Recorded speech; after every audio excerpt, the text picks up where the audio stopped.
સુરત જિલ્લાના કડોદરા નજીક તાતીથૈયા ગામે 1.5 વર્ષના બાળકનું અપહરણ કરી જનાર પરપ્રાંતીય શર્મા દંપતી ઝડપાયું। કડોદરા જીઆઈડીસી પોલીસે ગણતરીના કલાકોમાં બાળકને સહી સલામત શોધી પરિવારને સોંપ્યું। દંપતીને સંતાન ન હોવાથી બાળકનું અપહરણ કરી વતન લઈ જવાની ફિરાકમાં હોવાનો ઘટસ્ફોટ।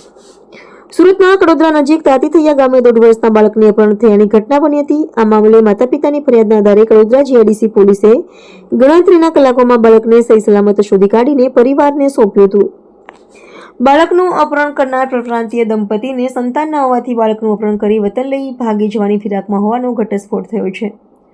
દક્ષિણ ગુજરાતના રેન્જ આઈજી પ્રેમવીરસિંહે માર્ગદર્શન જરૂરી નિર્દેશન આપ્યા હતા, જેના આધારે સુરત જિલ્લાના એસપી રાજેશ ગઢિયા પોતાની ટીમને ગાઈડ કર્યા હતા। તેમને બાળક જાન જોખમ નહીં થાય તેની તકેદારી રાખવામાં આવી હતી। આખરે સફળતા મળી હતી। પરિવારે પોલીસ ફરિયાદ કરતા પોલીસ દોડતી થઈ હતી। બારડોલી રેલવે સ્ટેશનના નંદુરબાર પ્લેટફોર્મ ઉપરથી અપહરણ કરનાર દંપતીને ઝડપી લીધા હતા અને તેમની પાસેથી બાળકને સહી સલામત માતા પિતાને સુપ્રત કરાયો હતો અને પોલીસ ગણતરીના કલાકોમાં અપહરણ કરનાર દંપતી સુધી પહોંચી ગઈ હતી।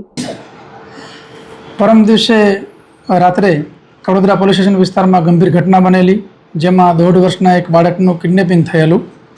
રાત્રે મોડેથી જે બાળક છે એના માતા પિતા રડતા રડતા પોલીસ સ્ટેશન ખાતે આવેલા અને પીઆઈને જણાવેલું કે એમની 8 વર્ષની દીકરી એના 1.5 વર્ષના નાના ભાઈને લઈ અને રમાડવા ગઈ હતી અને એ દરમિયાન કોઈક આવી અને લઈ ગયું છે। અને 8 વર્ષની દીકરી એટલી બધી ગભરાયેલી હતી કે જેનું પોલીસે ખૂબ સારી રીતે કાઉન્સેલિંગ કર્યું, છતાં પણ ચોક્કસ ઘટના વર્ણવી શકતી નહોતી।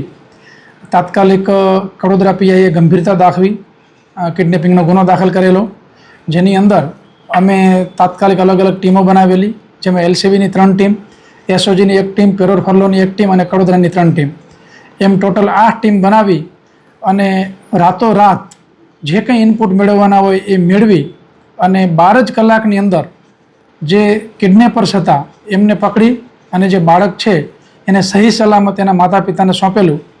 આ ઘટનાની અંદર અમારી માટે ખાસ અગત્યનું એ હતું કારણ કે બાળક ફક્ત 1.5 વર્ષનું હતું અને કિડનેપર્સ દ્વારા બાળકને કોઈપણ પ્રકારનું નુકસાન ન થાય, આરોપી પકડાય એ બાબત જે છે ગૌણ મુદ્દો હતી, પરંતુ મુખ્ય બાબત અમારે એ હતી કે 1.5 વર્ષનું બાળક છે એ સહી સલામત મળી જાય।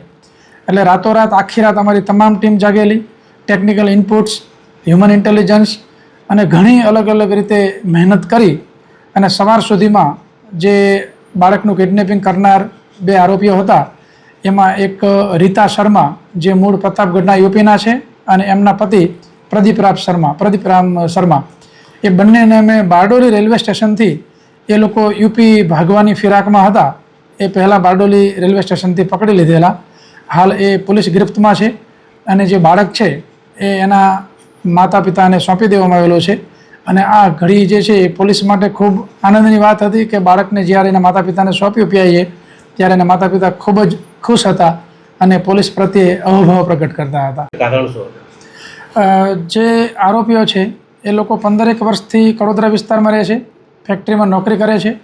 એ લોકોને બાળક નહોતું એટલે છેલ્લા 2 મહિનાથી એ લોકો એ પ્રકારના પ્રયત્નમાં હતા કોઈ નાનું બાળક જો આ રીતે મળે તો એ બાળકને કબજે કરી અને એ બાળક જે છે એ પોતાનું બનાવવાનો પ્રયત્ન કરવો, પરંતુ એમને આ બાબતમાં બિલકુલ ગેરકાયદેસર પદ્ધતિ અપનાવી। આ પ્રકારના કોઈ પણ બાળક દત્તક લેવું હોય તો એની ચોક્કસ પદ્ધતિ છે, જે ગવર્મેન્ટ માન્ય પદ્ધતિ છે એ મુજબ જ ફોલો કરવું પડે અને એમને બાળકનું કિડનેપિંગ કરી અને આ ગંભીર ગુનાહિત કૃત્ય કર્યું છે એ બાબતમાં અમે ગુનો દાખલ કરીને આગળની કાર્યવાહી કરી રહ્યા છીએ। અને છેલ્લા 2 મહિનાથી એ કડોદરા વિસ્તારની અંદર આ પ્રકારનું વિચારતા હતા કે કોઈ નાનું બાળક એવું મળી આવે તો બાળકને મેળવી લેવું।